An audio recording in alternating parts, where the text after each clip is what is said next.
നമ്മുടെ ഈ മറുനാടൻ മലയാളി ഷാജൻ സ്കറിയ ഈ നമ്മുടെ നന്ദഗോവിന്ദം ഭജൻസുമായിട്ട് ബന്ധപ്പെട്ട് കുറേ പ്രശ്നങ്ങൾ ഉണ്ടാക്കുന്നുണ്ടല്ലോ. കലക്കവെള്ളത്തിൽ മീൻ പിടിക്കുകയാണോ അദ്ദേഹത്തിൻ്റെ ഉദ്ദേശം? എന്താണ് ഈ നമുക്ക് സാറിൻ്റെ എന്നോട് എനിക്ക് ആദ്യം ചോദിക്കാനുള്ളത്, ഈ നന്ദഗോവിന്ദൻ ഭജൻസ് ആ ഇഷ്യൂവിനെ കുറിച്ച് സാറിൻ്റെ ഒപ്പീനിയൻ എന്താണ്? ഈ വിഷയത്തെ സംബന്ധിച്ച് ഒരുപാട് ആൾക്കാർ അഭിപ്രായങ്ങൾ പറഞ്ഞതാണ്. പക്ഷെ എന്ന് പറഞ്ഞിട്ട് നമ്മുടെ അഭിപ്രായം പറയാതിരിക്കണമെന്നില്ല. അതുകൊണ്ട് നമുക്ക് പറയാം. ഈ ഹിന്ദുക്കള് ഈ എന്താ പറയുക, പറ്റിക്കപ്പെടാൻ വിധിക്കപ്പെട്ട ഒരു വർഗമാണ് കാലാകാലങ്ങളായിട്ട്. എന്നും അത് നമ്മുടെ വിധി അതാണ്, പറ്റിക്കപ്പെടാൻ. ഈ ഷാജൻ സ്കറിയയുടെ ഇഷ്യൂ നമുക്ക് പിന്നീട് വരാം.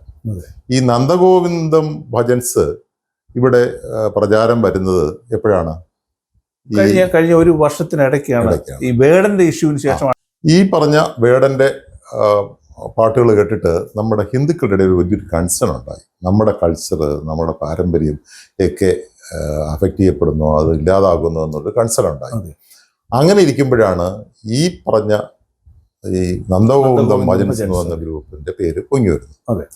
അപ്പോൾ അവരതിനകത്ത് കയറി പിടിച്ചു ഈ അമ്പലങ്ങളിലും അല്ലാതെയുള്ള ഇപ്പം ജന്മഭൂമി ഇവിടെ ഒരു കനകക്കുന്നൊരു പ്രോഗ്രാം ഭയങ്കര ആൾക്കാരായിരുന്നു. എൻ്റെ അടുത്ത് തന്നെ ടിക്കറ്റ് വേണ്ടിയിട്ട് ആൾക്കാർ റിക്വസ്റ്റ് ചെയ്യുന്നുണ്ടായിരുന്നു, കാരണം തീർന്നു പോയിട്ടുണ്ട്.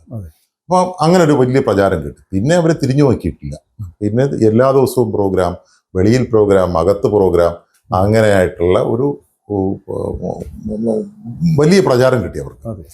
അപ്പോൾ അത് കിട്ടിക്കഴിഞ്ഞപ്പോഴത്തേക്ക് അവർക്ക് തോന്നി, BJPയുടെ ഇടയ്ക്ക് ഒരു തോന്നലുണ്ടായല്ലോ, RSS ഇല്ലാതെങ്കിലും BJPക്ക് നിൽക്കാവുന്ന ചെറിയൊരു തോന്നലുണ്ടായല്ലോ പറയുന്നു, എനിക്കറിയില്ല. അപ്പോൾ അതുപോലൊരു തോന്നല് ഇവർക്കും ഉണ്ടായി. അപ്പോൾ അതായത് ഹിന്ദുക്കളില്ലാതെയും നമുക്ക് മുന്നോട്ട് പോവാം എന്നുള്ള ഒരു തോന്നലുണ്ടായി. അപ്പൊ ഈ ഇടയ്ക്ക് അവരുടെ ഒരു ഇന്റർവ്യൂ ഞാൻ കണ്ടു. അതിന്റെ ഒരു മെയിൻ ആയിട്ടുള്ള നന്ദഗോപനോ എന്ന് പറയുന്ന ഒരാൾ, അയാൾ പറയുന്നത് നമ്മൾ 25 വർഷമായിട്ട് ഇവിടെ ഈ ഫീൽഡിലുണ്ട്, നമ്മൾ ആരുടെയും കെയർ ഓഫിലല്ല വളർന്നത്. അഹന്തയാണ് സംസാരിച്ചത്, അഹങ്കാരത്തിലൂടെയാണ് സംസാരിച്ചത്. അല്ല, പക്ഷെ നമ്മളെല്ലാം 25 വർഷമായിട്ട് ഇവിടെ ഉണ്ടല്ലോ.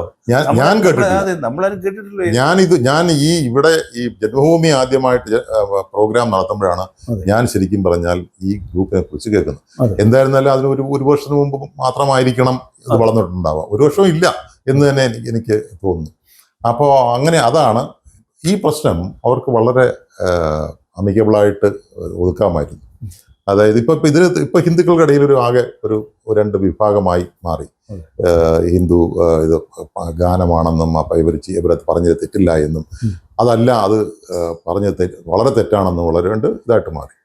അപ്പൊ അതിനെ അവോയ്ഡ് ചെയ്യാനായിട്ട് അവർക്ക് പറയാമായിരുന്നു, അങ്ങനെ നമ്മളൊരു പാടി, പക്ഷെ അതൊരു ആർക്കെങ്കിലും അതിനകത്തൊരു ഹേർട്ട് ഫീലിങ്സ് ഉണ്ടായിട്ടെങ്കിൽ നമ്മളത് മാപ്പ് ചോദിക്കുന്നു അല്ലെങ്കിൽ ഖേദിക്കുന്നു എന്ന് മാത്രം പറഞ്ഞ് നിർത്താമായിരുന്നു. അത് പോട്ടെ, ഒരു നോൺ ഇഷ്യൂ ആക്കി കളയാവുന്ന ഒരു കാര്യം. ഇനിയിപ്പോ ഷാജൻ സ്കറിയയിലോട്ട് വരാം. ഷാജൻ സ്കറിയയ്ക്ക് മനസ്സിലാകാതെ പോയ കാര്യം ഈ ഭജനയും സംഗീതവും തമ്മിലുള്ള, സംഗീത സദസ്സും തമ്മിലുള്ള ഗാനമേള. ഈ ഭജനം എന്ന് പറയുന്നത് നമ്മുടെ മലയാളത്തിൽ, പച്ച മലയാളത്തിൽ ഭജന എന്ന് തന്നെയാണ് പറയുന്നത്.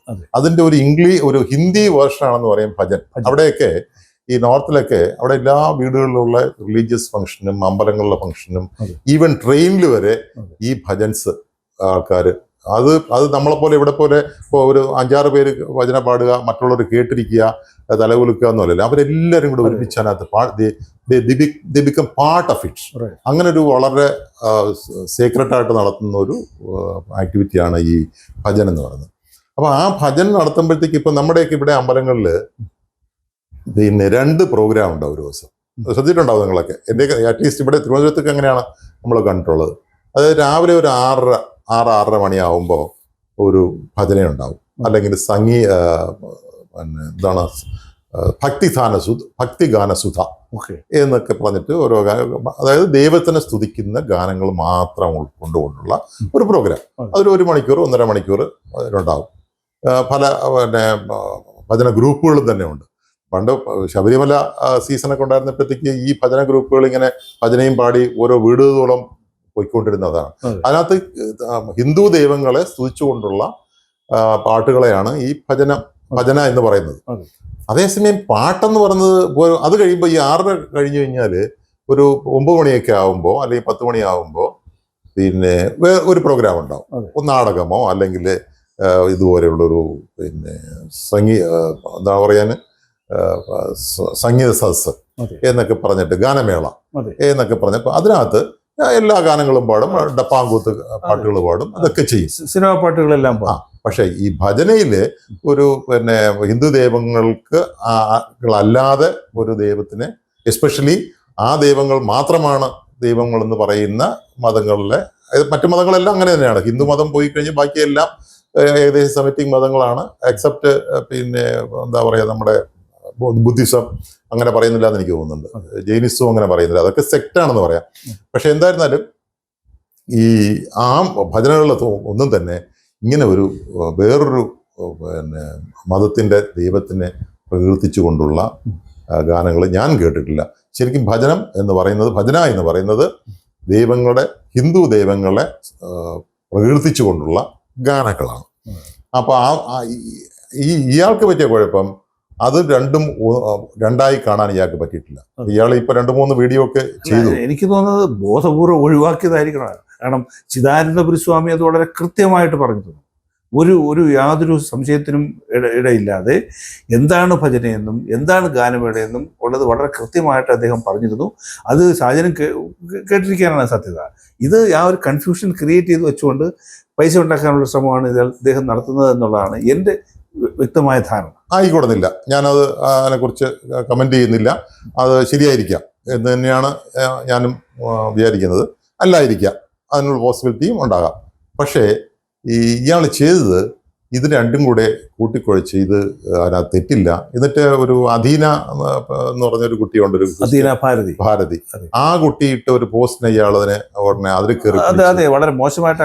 അപ്പൊ ആ കുട്ടി പറഞ്ഞത്, ഞാൻ ആ കുട്ടിയുടെ ഒരു വീഡിയോ കണ്ടായിരുന്നു. ആ കുട്ടി പറഞ്ഞത് ഇത് പിന്നെ മറ്റ് ആൾക്കാർക്ക് നമ്മളെ മുതലെടുക്കാനുള്ള അവസരം കൊടുക്കരുത്, നമ്മുടെ സംഖ്യകൾ ഇതിനെതിരായി പറയുന്നു, മതേതരത്തിനെതിരായി പറയുന്നു എന്ന് ഉള്ളൊരു അവസരം കൊടുക്കരുത് മാത്രമാണ് ആ കുട്ടി പറഞ്ഞത്. കുട്ടി വളരെ വ്യക്തമാണ് കുട്ടിയുടെ ചിന്തയിൽ.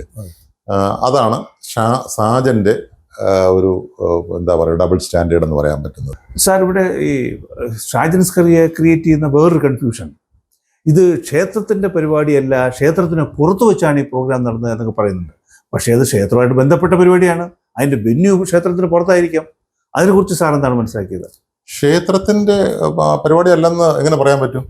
അത് ക്ഷേത്ര പുനർനിർമ്മാണവുമായിട്ട് ബന്ധപ്പെട്ട ഒരു പ്രോഗ്രാമാണ്. അത് ക്ഷേത്രത്തോട് അടുത്താണെന്ന് മാത്രമേ ഉള്ളൂ. ക്ഷേത്രത്തിനകത്ത് വയ്ക്കാൻ പറ്റില്ലോ, കാരണം വലിയ ഒരു സദസ്സ് വരണമെങ്കിൽ ക്ഷേത്രത്തിനകത്ത് വെച്ച് നടത്താൻ പറ്റില്ല.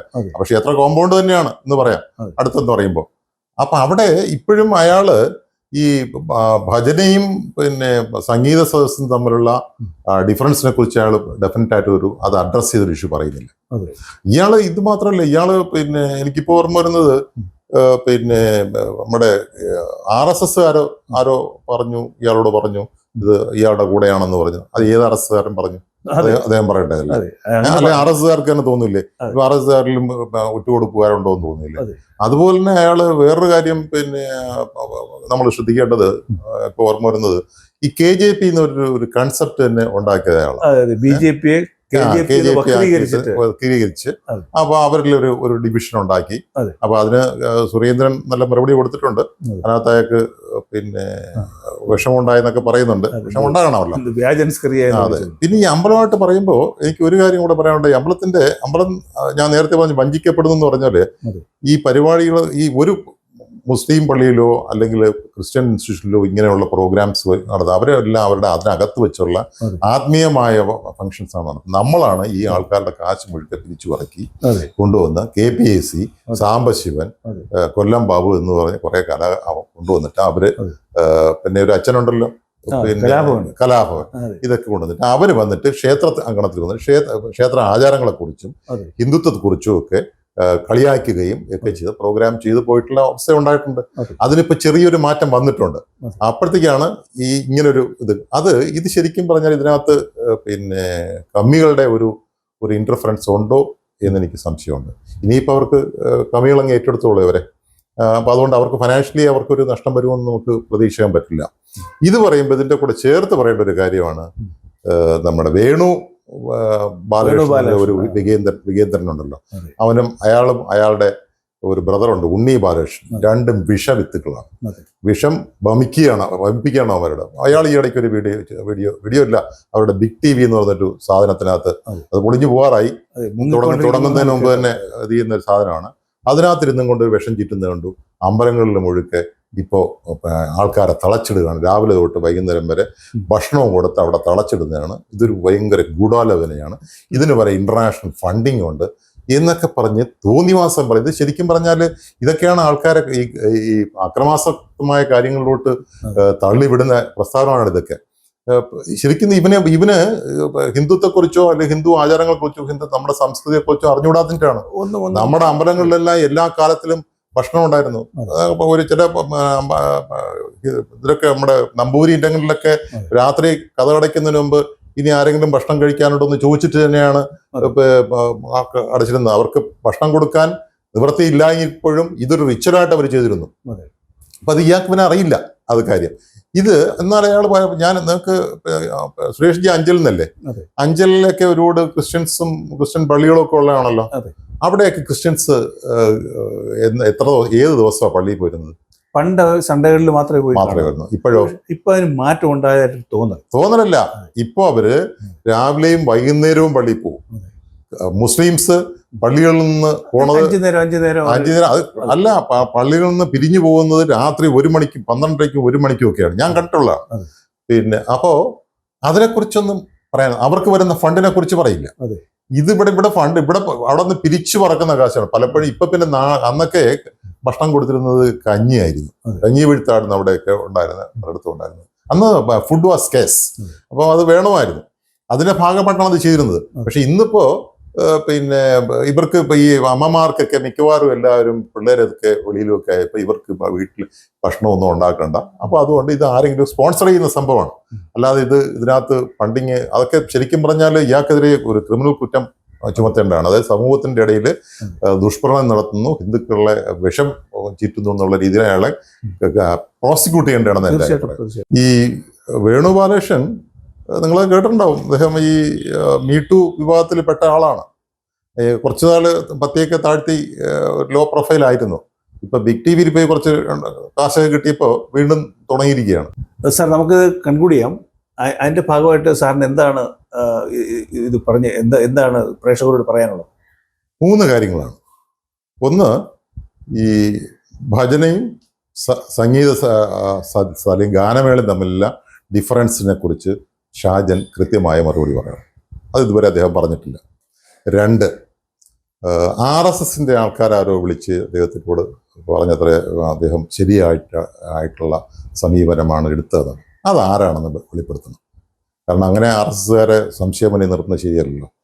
പിന്നൊന്ന്, ഈ KJP എന്നുള്ള അദ്ദേഹത്തിൻ്റെ ദുഷ്പ്രചരണം, അത് ഇപ്പം ആൾക്കാർ മനസ്സിലാക്കിയിട്ടുണ്ടാവും എന്ന് ഞാൻ വിശ്വസിക്കുന്നു.